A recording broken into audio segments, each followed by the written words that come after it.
இப்போ fourth problem பார்க்க போகிறோம். From the following information relating to Sridevi Enterprises, calculate the value of goodwill on the basis of 4 years purchase of the average profit of 3 years. Okay, 4 years purchase. ஆனால் average profit என்ன 3 years கொடுத்துருக்காங்க. So, profit of the year ending 31st December 2016, 17, 18. 3 years profit கொடுத்துருக்காங்க. That is 1,75,000, 1,50,000 and 2 lakhs.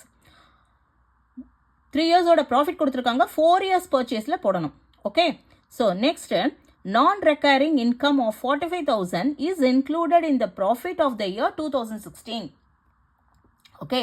Non-recurring income 45,000 வந்து என்ன ஆயிருக்கு?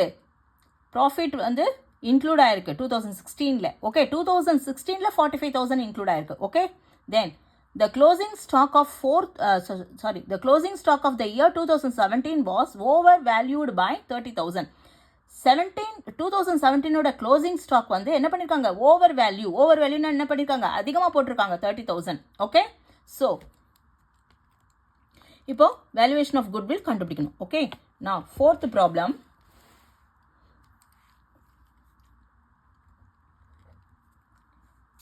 First calculation of adjusted profit போட போகிறோம். Okay, calculation of adjusted profit. Okay,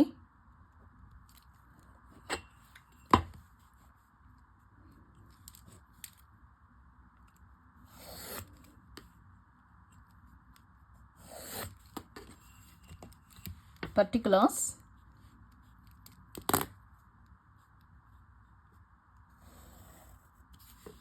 இது 2016க்கு 2017க்கு 2018க்கு. Okay, first particulars 2016, 2017, then 2018. okay, rupees. இப்போ என்ன சொல்றேன், ப்ராஃபிட் வந்து 2000, அதாவது ஃபர்ஸ்ட் ப்ராஃபிட் எடுத்துக்கலாம். ப்ராஃபிட் ஓகே, ஸோ ப்ராஃபிட் வந்து 2016க்கு வந்து 1,75,000. ஓகே, தென் 2017க்கு வந்து 1,50,000, தென் 2 lakhs, 18க்கு வந்து 2 lakhs. ஓகே, நவ் இப்போ செகண்ட் பாயிண்ட் என்ன கொடுத்துருக்கு? நான் ரெக்கரிங் இன்கம் ஆஃப் 45,000 எதில் is included in the profit of the year 2016. Okay, so 2016க்கு நான் ரெக்கரிங் இன்கம்னா என்னது? One time profit. Okay, it is not expected to happen again, right? So less recurring non-recurring income என்ன பண்ணணும்? எப்பயுமே less பண்ணணும். less non-recurring income. okay,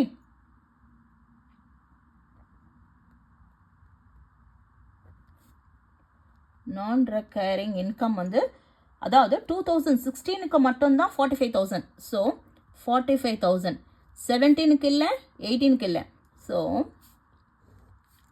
okay, less பண்ணால் 0,0,0,0 7ல் 4 போச்சுன்னா 3. So 1,30,000. இந்த அமௌண்ட் எல்லாம் இதுக்கெல்லாம் அப்படியே வந்துடும். ஓகே, ஓகே, தென் C வந்து the closing stock of the year 2017 was overvalued by 30,000. அப்போ 2017க்கு வந்து க்ளோசிங் ஸ்டாக் 2017ஓட க்ளோசிங் ஸ்டாக்கு 30,000 வந்து ஓவர் வேல்யூ போட்டிருக்காங்க, அதிகமாக போட்டிருக்காங்க. அப்போ அதிகமாக போட்டிருக்காங்கன்னா நம்ம என்ன பண்ணணும்? இங்கே லெஸ் பண்ணணும். ஓகே, 2017ஓட க்ளோசிங் ஸ்டாக்கை வந்து லெஸ் பண்ணணும் அங்கே, ஏன்னா அதிகமாக போட்டிருக்குன்னா என்ன பண்ணணும்? லெஸ் பண்ணணும். So less over value by closing stock. Okay, over valued by closing stock எந்த இயருக்கு? 2017க்கு 30,000. ஓகே, ஸோ 16க்கும் இல்லை, 18க்கும் இல்லை. ஸோ அதே அமௌண்ட்டு தான் 16க்கு வரும், 18க்கும் வரும்.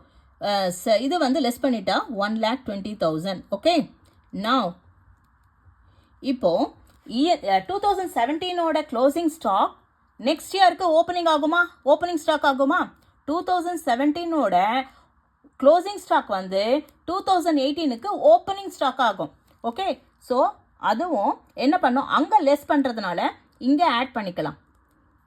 ஓகே, 30,000 நம்ம என்ன பண்ணிக்கோம், 2017ல் லெஸ் பண்ணியிருக்கோம். ஸோ அப்போ இங்கே என்ன ஆகும், ஆட் பண்ணுறோம். So add over valued. Okay, over valued by opening stock. இது வந்து ஓப்பனிங் ஸ்டாக். புரிஞ்சுதா? ஸோ அப்போ இதோட 2017ஓட க்ளோசிங் ஸ்டாக் வந்து 2018க்கு வந்து ஓப்பனிங் ஸ்டாக்காக ஆகும். அதே 30,000 அங்கே லெஸ் பண்ணுறோம். 2017ல் லெஸ் பண்ணுறோம், இங்கே 2018ல் ஆட் பண்ணுறோம். Okay, so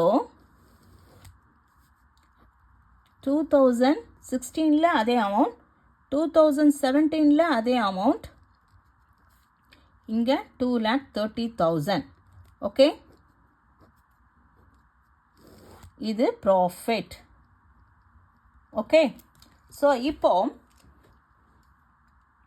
profit after adjustment. Profit இது என்னது, இது ப்ராஃபிட் ஆஃப்டர். ஏன்னா அதுக்கப்புறம் அட்ஜஸ்ட்மெண்ட்டுக்கு அப்புறம் தானே போடுறோம். Profit after adjustment. அட்ஜஸ்ட்மெண்ட்டுக்கு அப்புறம் தான் இந்த ஒரு ப்ராஃபிட் இல்லையா? ஸோ இப்போ நம்ம என்ன கண்டுபிடிக்கணும், ஆவரேஜ் ப்ராஃபிட் கண்டுபிடிக்கணும். ஆவரேஜ் ப்ராஃபிட் கண்டுபிடிக்கிறதுக்கு என்னது, டோட்டல் ப்ராஃபிட் கண்டுபிடிக்கணும். அப்போது டோட்டல் ப்ராஃபிட் இல்லையா, divided by number of years. இப்போ டோட்டல் ப்ராஃபிட் என்னது, டோட்டல் ப்ராஃபிட் வந்து that is 1,30,000 plus 1,20,000. okay, then 2,30,000.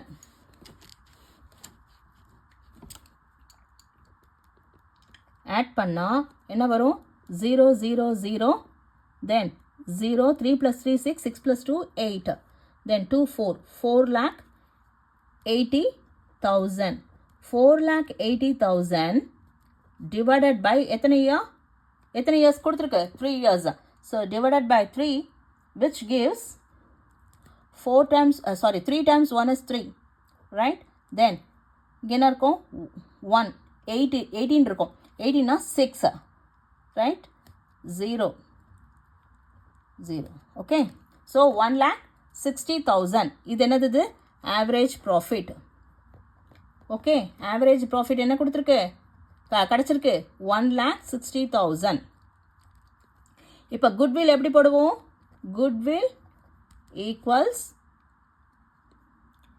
Average profit into number of years of purchase.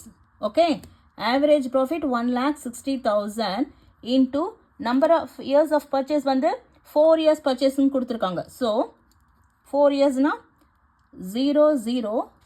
Okay, 0 0. 6 4s are 24. 2 4 times 1 is 4, 5 6. So 6,40,000. Okay, இதுதான் goodwill